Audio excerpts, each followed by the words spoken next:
ВМРО, ДПМНЕ и СДСМ во денешната битка спореа за различни теми. Едните се осврнаа на возачот на Заев кој е осомничен за подметнување на пожари. Другите пак за партизацијата на полицијата и новиот закон на Тошковски. Возачот на Заев уапсен, ВМРО, ДПМНЕ прашуваат каква е вмешаноста на Филипче во пожарите. Изминатиот период кажувавме дека голем дел од пожарите низ државата се подметнуваат од структури блиски до СДС, а денес имаме и докази.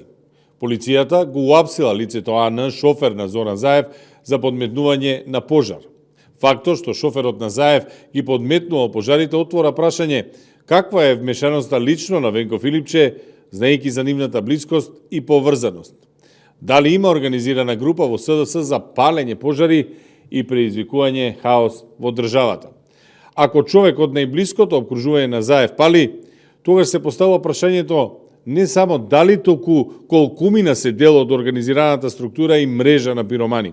Пратениците на ДПМНЕ да не гласаат, Хелсиншки комитет, Европската унија да реагираат за скандалозниот закон за партиска милиција на Тошковски, изјави Миле Талески. СДСМ остро се спротивстава на скандалозниот предлог закон за изменување и дополнување на законот за полиција, кој денеска во второ читање во собранието е предложен од Панче Тошковски.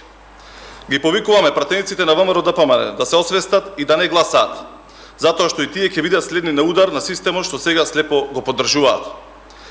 Како што никој не беше поштен во времето на Груевски, така и сега Тошковски подготвува режим во кој секој што нема да слуша ќе биде уценет, притиснат и замолчен. Ги повикуваме Хелсиншкиот комитет, Канцеларијата на Европската унија, ОПСЕ, невладините организации, странските амбасади, сите демократски држави и целата демократска јавност итно да реагираат на овие опасни и режимски политики. СДСМ алармира, ова е безбедносна, демократска и институционална криза во најава.